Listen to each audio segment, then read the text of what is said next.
ఓం గం గణపతయే నమః. ఓం జ్ఞానానందమయం దేవం నిర్మలస్ఫటికాకృతిం ఆధారం సర్వవిద్యానాం శ్రీ హయగ్రీవముపాస్మహే. శ్రీ లక్ష్మీ హయగ్రీవాయ నమః. జ్ఞానసిద్ధిని వీక్షిస్తున్నటువంటి ప్రేక్షకులందరికీ కూడా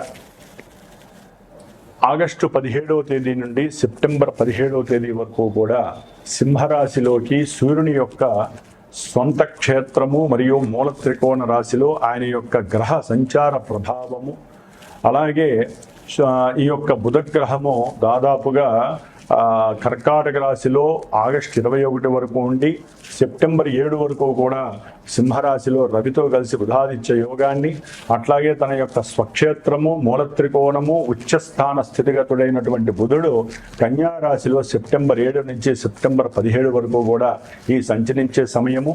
శుక్రుడు సెప్టెంబర్ 2వ తేదీ వరకు కూడా నీచ స్థితిలో కన్యా రాశిలో ఉండి తులారాశిలో తన యొక్క స్వక్షేత్రంలో వచ్చినప్పుడు విశేషమైనటువంటి యోగాలని, అట్లాగే కుజ భగవానుడు ఈ నెల రోజులు సెప్టెంబర్ 17 వరకు కూడా విశేషంగా మిథున రాశిలోనే సంచరిస్తూ, మరి గురుడు చూస్తే ఆయన ఆశ్లేష నక్షత్రంలోకి మారి కర్కాటక రాశిలోను, కేతు ఏమో సింహరాశిలోను, కుంభరాశిలో రాహువు, మీనరాశిలో వక్రీగత శని ప్రభావము.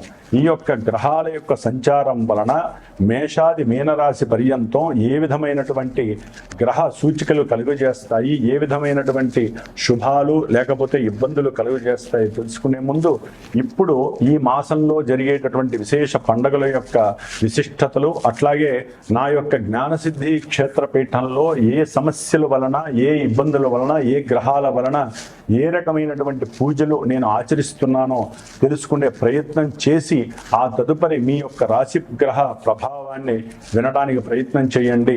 డైరెక్ట్గా మనం రాశి ఫలితాలు, గ్రహ ఫలితాలు వినటం వలన మానసికంగా బుద్ధిపరంగా ఎన్నో దోషాలు ఆ గ్రహాలు మనకు కలుగజేస్తాయి. కాబట్టి ముందు శుభకరమైనటువంటి శుభపరమైనటువంటి విషయ పరిజ్ఞానాన్ని తెలుసుకొని వాటిని ఆచరించడానికి అందరూ ప్రయత్నం చేయండి. జ్ఞానసిద్ధిని వీక్షిస్తున్నటువంటి ప్రేక్షకులందరికీ కూడా శ్రావణ మాసం శుభాకాంక్షలు. ఈ యొక్క శ్రావణ మాసంలో మనకి గ్రహాలలో మార్పే కాకుండా మరి ఈ ఆగస్టు 14వ తేదీ నుండి కూడా, అంటే దాదాపుగా 13వ తేదీ నుండి కూడా విశేషమైనటువంటి శ్రావణ మాసం పండుగలు ప్రారంభం అవుతున్నాయి. శ్రావణ మాసంలో 14వ తారీఖున మొదటి శుక్రవారం ప్రారంభమై 21 రెండవ శుక్రవారము, శ్రావణ పౌర్ణమి 28వ తేదీ. ఆ విధంగా 5 శుక్రవారాలు, 4 సోమవారాలు, 4 శ్రావణ మంగళవారాలు చాలా విశేషమైనటువంటి ప్రాధాన్యత స్త్రీమూర్తులకి సంబంధించినటువంటిది. దాని వలన మాంగళ్య సౌభాగ్యము, అఖండ అష్టైశ్వర్యాలు, సత్సంతాన వృద్ధి, కుటుంబ వంశ వృద్ధి కలుగుతుంది. అట్లాగే మనకి 17వ తేదీన 17వ తేదీన నాగపంచమి, గరుడ పంచమి, అలాగే విశేషముగా సూర్యుడి యొక్క సంక్రమణం సింహరాశిలోకి జరగబోతోంది. అంటే తన ఇంట్లోకి తన యొక్క స్వక్షేత్రము మూల త్రికోణ రాశి అయినటువంటి సింహరాశిలోకి సూర్య భగవానుడు సాక్షాత్తు శ్రావణ మాసానికి ఆయనే అధిష్టాన దేవత. మరి ఆ మహానుభావుడు తన యొక్క సొంత ఇంట్లో వచ్చినప్పుడు అన్ని రాశుల వారికి, అన్ని నక్షత్రాల వారికి జరుగుతున్న దశ అంతర్దశలన్నీ కూడా అనుకూలించాలని ఆశిస్తూ, అట్లాగే శ్రావణ పౌర్ణమి విశేషముగా ఈ నెల ఆగస్టు 28వ తేదీన మరి అదే రోజున స్వామివారు మనకి జ్ఞానాన్ని భిక్షగా అందించజేసేటటువంటి హయగ్రీవుని యొక్క జయంతి అంటే ఉత్పత్తి. అట్లాగే గాయత్రి జయంతి, వేదాలకి మూలము ఆవిడే అన్నమాట.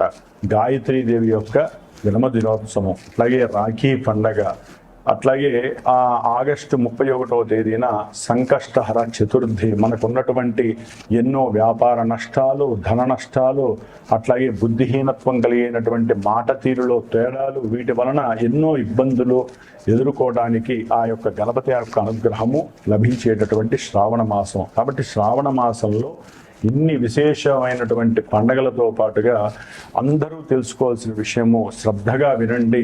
ఎందుకంటే మేషాది మీనరాశి పర్యంతం విషయ పరిజ్ఞానం ఒకటైతే గనక అసలు మనకి అంతరిక్షంలో ఏం జరుగుతుందో తెలియకుండా ఎంతసేపటికి భూలోకంలో మన రాశిది, మన నక్షత్రం ఇది, మనకి ఈ బాధలు జరుగుతున్నాయి అని కాకుండా ఏ గ్రహం వలన ఏ సమస్యలు కలుగుతాయి, వాటికి ఏదైనా పరిష్కారం ఆచరిస్తే శుభం జరుగుతుందా అని ముందుగా మనం అందరం కూడా ఆలోచించాల్సినటువంటి విషయం. ఈ యొక్క ఆగస్టు 2వ తేదీన కుజుడు వృషభ రాశిలోంచి మరి మిథున రాశిలోకి శత్రుక్షేత్రంలోకి ఆయన మారినటువంటి రోజు. ఆయన ఆగస్టు 12వ తేదీ అమావాస్య రోజున మరి పాప నక్షత్రమైనటువంటి రాహు నక్షత్రం ఆరుద్ర నక్షత్రంలోకి ప్రవేశిస్తాడు.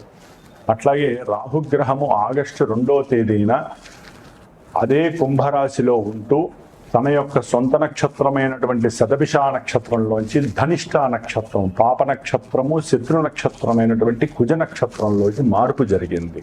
అంటే ఇక్కడ మిథున రాశిలో ఉన్నటువంటి కుజుడు కూడా గోత్రనామాదులు తెలియజేసి కుజరాహుల యొక్క దోష పరిహారార్థమై, అట్లాగే దంపతుల యొక్క అనుకూలత కోసమై, సత్సంతాన యోగ్యత కోసము, విశేషంగా భూమి, గృహము వీటికి సంబంధించినటువంటి దోష పరిహారార్థమై నేను ప్రత్యేకించి ఆగస్టు 15వ తేదీ నుండి కూడా శని భగవంతుడికి అట్లాగే కుజరాహులకి సంబంధించినటువంటి శుక్రుడికి సంబంధించినటువంటి దోష పరిహారార్థమై సుబ్రహ్మణ్యేశ్వర స్వామి యొక్క ప్రీతికరమైనటువంటి సర్పసూక్త జపాన్ని, శనికి సంబంధించినటువంటి విశేషమైన శని జపాన్ని, మన్యుసూక్త జపాన్ని, అట్లాగే రాహు వల్ల కలిగేటటువంటి సమస్యలు, భయము, భ్రాంతులకి సంబంధించి దుర్గా సూక్త జపాన్ని ఆచరిస్తూ దాదాపుగా సెప్టెంబర్ 4వ తేదీ వరకు కూడా ఇది జరిగే అవకాశం ఉంటుంది. తరువాత కుక్కే సుబ్రహ్మణ్యేశ్వర స్వామి దగ్గరికి వెళ్ళి ఈ 18 రోజులు ఎవరి పేరు మీద అయితే కనుక స్వామివారు అంటే చిన్న సుబ్రహ్మణ్యేశ్వర స్వామి వారి యొక్క పంచలోహ విగ్రహాన్ని ఆయనకి అభిషేకం చేసి ఆరాధన చేసి దారాదత్తం చేస్తాము. ఆ యొక్క రక్షని స్వామివారి దగ్గర పూజ చేసి కుకే సుబ్రహ్మణ్యేశ్వర స్వామి దగ్గర ఎవరైతే గోత్రనామాలు నాకు ఇచ్చి నేను 18 రోజులు వారి యొక్క శ్రేయస్సు కోసము, సంతానం కోసము, గృహయోగ్యం కోసము ఏవైతే కోర్టు సమస్యల వలన ఇబ్బందులు పడుతున్నారో అవన్నీ నిర్వీర్యం కావడానికి, మీకు స్వలాభం కలగటానికి, ఆరోగ్యవంతులే ఉండటానికి నేను చేసే ఈ ప్రయత్నంలో ఎవరైతే సహకరిస్తారో వారికి ప్రత్యేకించి హోమం చేసి ఆ హోమద్రవ్యాన్ని పంపిస్తాను. ప్రతిదీ కూడా మీ అందరికీ అప్డేట్ ఉంటూ ఉంటుంది నేను చేసే ప్రతి పూజ కూడా. కాబట్టి ఎవరైనా పాల్గొనదలిచిన వాళ్ళు ఉంటే ఈ నెల రోజులు విశేషంగా మీ ఇళ్లలో మీరు వ్రతాలు, నోములు చేసుకుంటూ పూజలు చేసుకుంటూ, కుదరనటువంటి వాళ్ళు జాతకంలో సమస్యలు బాగా ఎక్కువయ్యి మంత్రబలాన్ని, అట్లాగే యంత్రబలాన్ని, తంత్రబలాన్ని కావలసిన వాళ్ళు, అట్లాగే హోమ బలాన్ని హోమం చేసుకోవాలంటే విశేషమైనటువంటి ఖర్చు అవుతుంది. అదే మన పీఠం తరపున, జ్ఞానసిద్ధి క్షేత్రపీఠం తరపున నేను అందరికీ అందుబాటులో ఉండాలి అనే ఉద్దేశంతో నా యొక్క స్వయం ప్రతిభతో, స్వయం శక్తితో నేను ఆచరిస్తూ నలుగురు బ్రాహ్మణ చేత ఆచరింపజేస్తూ ఈ యొక్క కార్యక్రమం ద్వారా మీ అందరికీ ఎవరైతే చేయించుకుంటారో వారందరికీ స్వలాభం కలిగేటట్టుగా చేస్తాం. మరి ఈ యొక్క ఆగస్టు 17వ తేదీన సూర్యుడు సింహరాశిలో సంక్రమణం చేసి సెప్టెంబర్ 17వ తేదీ వరకు కూడా ఆ మహానుభావుడు సింహరాశిలో ఉండటం వలన మేషాది మీనరాశి పర్యంతం ఎవరికి ఎటువంటి శుభాలు కలుగుతాయి, ఎవరు ఏ విధంగా జాగ్రత్త పడాలో తెలుసుకుందాం. మిథున రాశి వారికి ఆగస్టు 17 నుంచి సెప్టెంబర్ 17 వరకు కూడా సూర్యుడు తన యొక్క స్వక్షేత్రము మూలత్రికోణ రాశి అయినటువంటి 3వ రాశిలోకి ప్రవేశించటము, వీరి యొక్క రాశ్యాధిపతి అయినటువంటి బుధుడు కూడా ఆగస్టు 22 నుంచి కూడా సెప్టెంబర్ 7 వరకు కూడా రవితో కలిసి ఉండటం అత్యంత యోగదాయకము. ఎందుకంటే వీరి యొక్క ఆలోచనలు చాలా చాలా విశేషంగా ఖ్యాతిని పొందటానికి చూస్తూ ఉంటారు. ఎవరైతే ఉద్యోగాల పరంగా ఇబ్బందులు పడుతున్నారో, వారికి ఇంటర్వ్యూలు వచ్చి కూడా ఇంటర్వ్యూల్లో మిస్ అయిపోతున్నారో, సరిగ్గా తెలివి ఉండి జ్ఞానాన్ని పెంచుకొని కూడా సరైనటువంటి జ్ఞానాన్ని ప్రదర్శించలేక అవతల వాళ్ళతో మాట్లాడడానికి భయము ఎక్కువైపోయి అక్కడ దాకా వెళ్ళి చెమటలు పట్టి అసలు ఆ యొక్క ఇంటర్వ్యూలో ఫెయిల్ అయ్యి వచ్చి చాలా అగాధంలో ఉన్నట్టుగా ఫీల్ అయ్యేటటువంటి వాళ్ళందరికీ కూడా యోగ్యదాయకం. రవి బుధులు కేతువు కలవటం ద్వారా వీరికి గణపతి అనుగ్రహం ప్రస్ఫుటంగా ఉంటుంది. కాబట్టి వీరి యొక్క ఆలోచనలు కీర్తిని, అఖండ స్థాయిని ఏర్పడతాయి. మంచి ఉద్యోగ లావాదేవీలు కలుగుతాయి, ఉద్యోగంలో లాభం కలుగుతుంది, వ్యాపారం చేయాలని స్ఫురణ కలుగుతుంది. జన్మజాతకంలో ఏదైనా రవి కానీ బుధుడు కానీ కేతువు యొక్క దశలు అంతర్దశలు జరిగితే ఈ సమయంలో వారికి వ్యాపారం చేయాలనే ఆలోచన కలుగుతుంది. మంచి ఉద్యోగానికి సంబంధించి ఇప్పటిదాకా చప్పగా కూర్చున్న వాళ్ళు ఉద్యోగ ప్రయత్నాలు చేయడానికి మంచి పరాక్రమవంతంగా, మంచి యోగ్యవంతంగా ఉండటానికి అవకాశం ఉంది. ఎందుకంటే జన్మరాశిలో పరాక్రమవంతుడు, అఖండమైనటువంటి ధైర్యశాలి అయినటువంటి కుజుడు ఉండటం విశేషప్రదము. ఎందుకంటే ఈ యొక్క మిథున రాశికి 6వ స్థానము 11వ స్థానం కుజుడు యొక్క క్షేత్రంలో, కుజుడు యొక్క చేతిలో ఉన్నాయి కాబట్టి జన్మరాశిలో కుజుడు ఉండడం కాబట్టి ఎటువంటి కష్టాన్నైనా సరే ఎదుర్కొనే స్వభావం ఉద్యోగ విషయాల్లో వీళ్ళకి లభిస్తుంది. తపన ఎక్కువ అవుతుంది, సాధించాలనే పట్టుదల ఎక్కువ అవుతుంది. తెలివితేటలు అయితే విశేషంగా పారిపోతూ, అంటే అలా ఏదైతే గంగాజలం పారుతూ ఉంటుందో వీరి యొక్క తెలివితేటలు, ఆలోచనలు ఆ విధంగా వెళ్ళిపోతూ ఉంటాయి. ఏదో సాధించాలనుకున్న వాళ్ళంతా కూడా సాధించేటటువంటి విశేషమైనటువంటి రోజులు ఈ నెల రోజులు కూడా. ముఖ్యంగా ఎవరైతే విద్యార్థులు ఉన్నారో విద్యలో ప్రజ్ఞ తగ్గుతుంది. ఎందుకంటే ఈ మిథున రాశి వారికి 4వ స్థానంలో శుక్రుడు నీచ స్థితిని పొంది ఉన్నాడు. ఇదంత మంచిది కాదండి. విద్యార్థులకి కాస్త ఇబ్బందులు, శని దృష్టి కుజ దృష్టి వలన వీరు రాసే ఎగ్జామ్స్లో కొంచెం జ్ఞానము, మతి తప్పిపోవటము, నిద్రపోవటము, లేకపోతే ఆలస్యంగా వెళ్ళటం, ప్రయాణ ఆటంకాలు, లేకపోతే సినిమాలు చూసి పడుకోవటం ద్వారా అర్ధరాత్రి 3 వరకు కూడా ఈ యొక్క సెల్ ఫోన్స్ వాడటం ద్వారా కొంతమంది విద్యార్థులు పూర్తిగా పతనం అయ్యే పరిస్థితి ఉంటుంది. ఎగ్జామ్స్ సరిగ్గా రాయలేరు. ఆరోగ్యం కొంతమందికి క్షీణించడం ద్వారా కూడా సరైన సమయానికి వెళ్ళలేరు.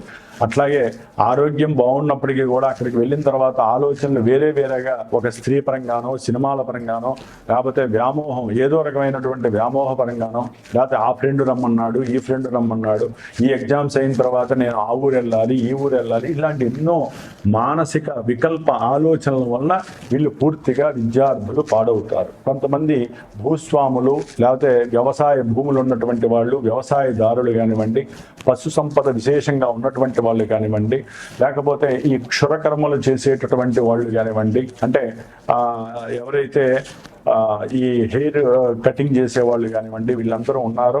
అట్లాగే స్త్రీలకు సంబంధించిన బ్యూటీ పార్లర్స్, కాస్మెటిక్స్, ఇలాంటికి సంబంధించిన విషయాలలో వాళ్ళకి కొంచెం ఇబ్బందులు ఎదురే అవకాశం ఉంటుంది. ధనపరంగా ఇబ్బందులు, పెట్టినటువంటి షేర్స్లో, పెట్టుబడుల్లో తీవ్రమైనటువంటి నష్టము, అట్లాగే భార్యాభర్తల మధ్య ప్రేమకి సంబంధించిన విషయాలలో కాస్త ఇబ్బందికరమైన గృహ అసౌకర్య పరిస్థితి కలగటం, కొంతమందికి వాహన ప్రమాదాలు జరగటము, గృహములో అసలు వీరికి భార్య ద్వారా, భర్త ద్వారా లభించేటటువంటి విశేషమైన సౌఖ్యమంతా హీనత్వం సెప్టెంబర్ 3 వరకు. సెప్టెంబర్ 3 తర్వాత వీరికి తెలివి లేదండి. కొంతమంది మిథున రాశి వారికి సంతానం కలుగుతుంది. విశేషమైన పెట్టుబడుల్లో పెట్టినటువంటి ధనమంతా కూడా వీరికి వచ్చి చేరుతుంది. వీరి ఆలోచనలు ప్రస్ఫుటంగా వెళ్ళిపోతూ ఉంటాయి. చాలా అచంచలంగా వెళ్ళేటటువంటి అవకాశము ఈ శుక్రగ్రహము సెప్టెంబర్ 3 తర్వాత బాగుంటుంది. అప్పటి వరకు శుక్రగ్రహ జపాన్ని, కనకదార స్తోత్రాన్ని చదువుకోండి. లేకపోతే విశేషంగా ఏ శ్రావణ పౌర్ణమి రోజు చండీ హోమం చేస్తూ ఉంటాం కాబట్టి ఇలాంటి పౌర్ణమిలో పాల్గొనడానికి ప్రయత్నం చేయండి. అట్లాగే కుజగ్రహము, బుధగ్రహము, ఈ యొక్క శుక్రగ్రహము, ఈ 3 కాకుండా విశేషంగా సూర్యుడు కూడా విశేషంగా ఉండటం వలన వీరికి తిరుగు లేదు. ఏ పనైనా సరే అట్లే పసిగట్టేస్తారు, అట్లాగే చేసేస్తారు.